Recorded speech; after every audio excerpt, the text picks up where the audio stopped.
Hey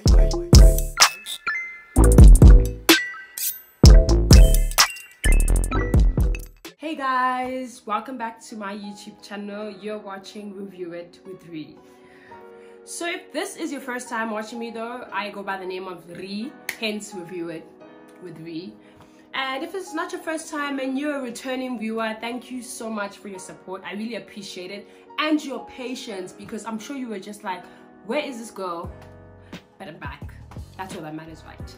So guys, back to what we're here for. The show that I recently checked out on Netflix, as usual, is called The Serpent.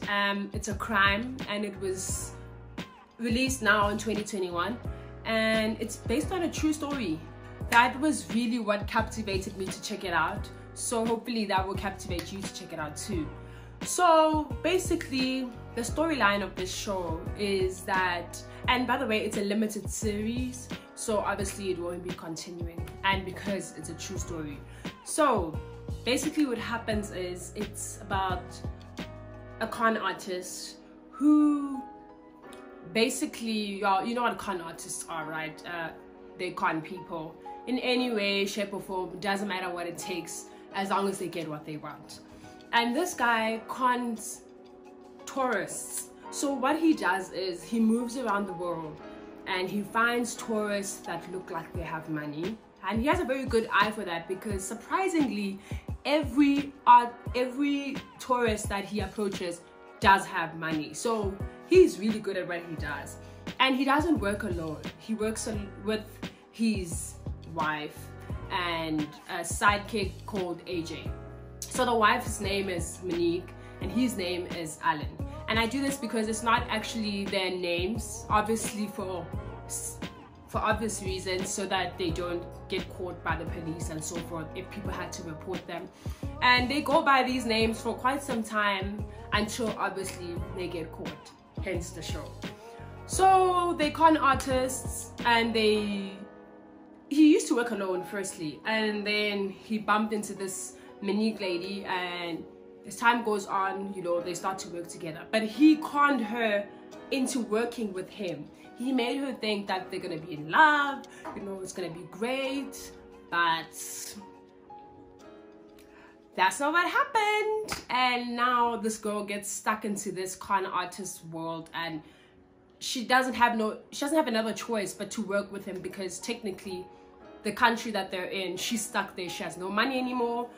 So basically what he does is, you end up coming to that country if he becomes friends with you, which is Bangkok, and that's where he did most of his tendencies. So you come to Bangkok, you know, you visit him, you know, at some cute little hotel place, and this is the time where they were like hippies, right? So, and the whole thing of, you know, Kontiki vibes, like what do you call it, backpacking. So you global trot and you basically visit different countries in Europe, right?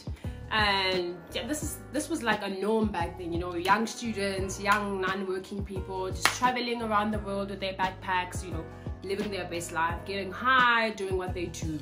So they're very easy targets because of the fact that most of the time they're high, they're drunk out of their minds, you know. And I think also at that time the world was not so unsafe like it is now, you know. So people were relaxed, like they didn't feel like anybody's trying to get out to get at them, you know. So if you take out your purse now, you're opening your wallet freely, because you don't think someone's gonna do something dodgy, because we're all travelers, you know. We all know what we're here for.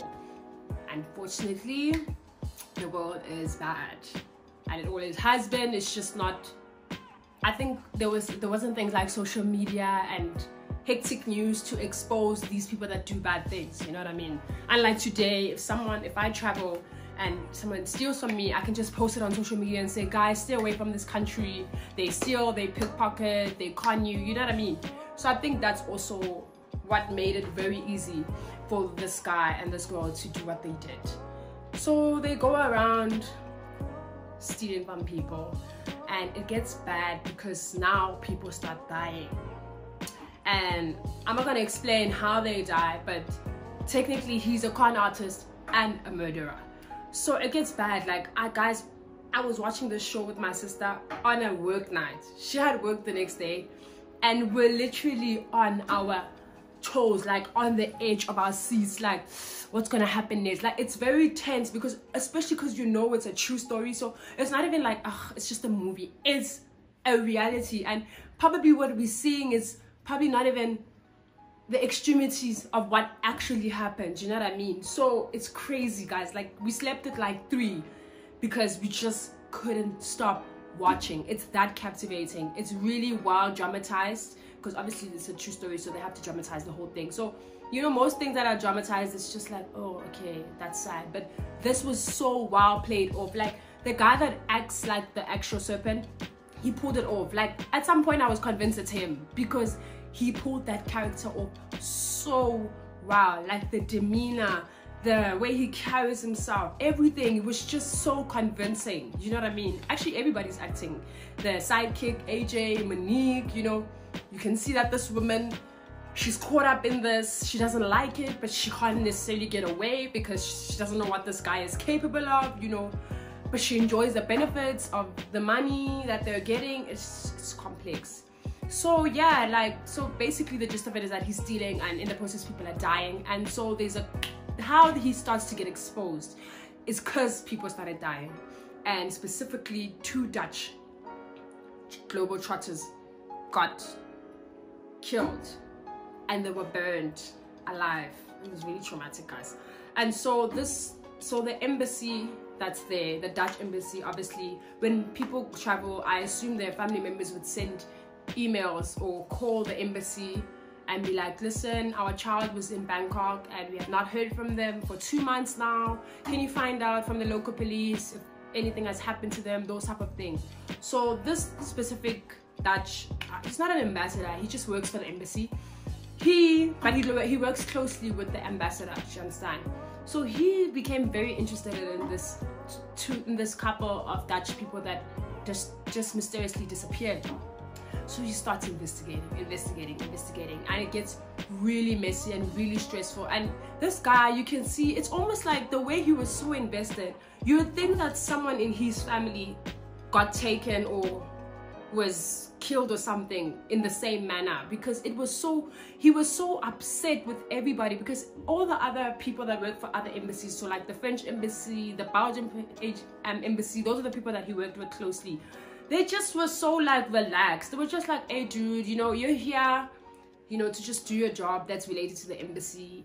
Leave that stuff for the police. Don't get involved. It's not that deep. And he was just like, guys, our purpose is to help people, not to just enjoy alcohol and drink and just, you know, live our best lives here, you know. So he was very like, I think if they didn't have someone with his determination, I really think this guy would have continued to do what he was doing.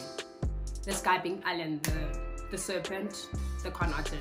I really think he would have continued. He would have killed so many more people, and he would have conned so many more people, and it just, yeah, it was just gonna spiral out of control, because he was trying to actually move all over Europe.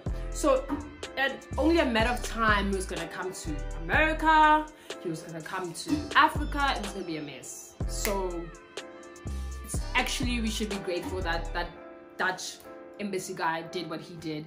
But he failed many times, because this guy was really good at what he did. Like, Alan covered his tracks very well. He had the Bangkok police on his side.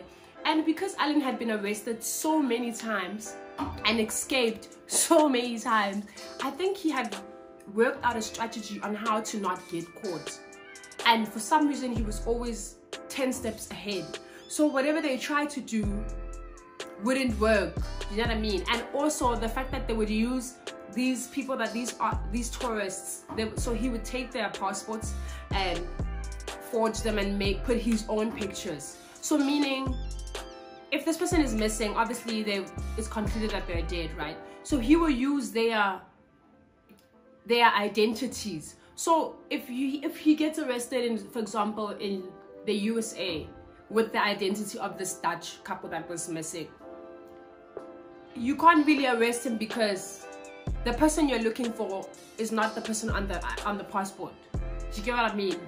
Even if you have a face, it's just like, but that's not me. My name is such and such a person's name. So that's also how you got away with this, because they kept looking for this Alan person, but Alan is not the one that's traveling and going across the world. He's using people's passports, different names, you know. So, and also how he finished the police. Oh, this was the mastermind part.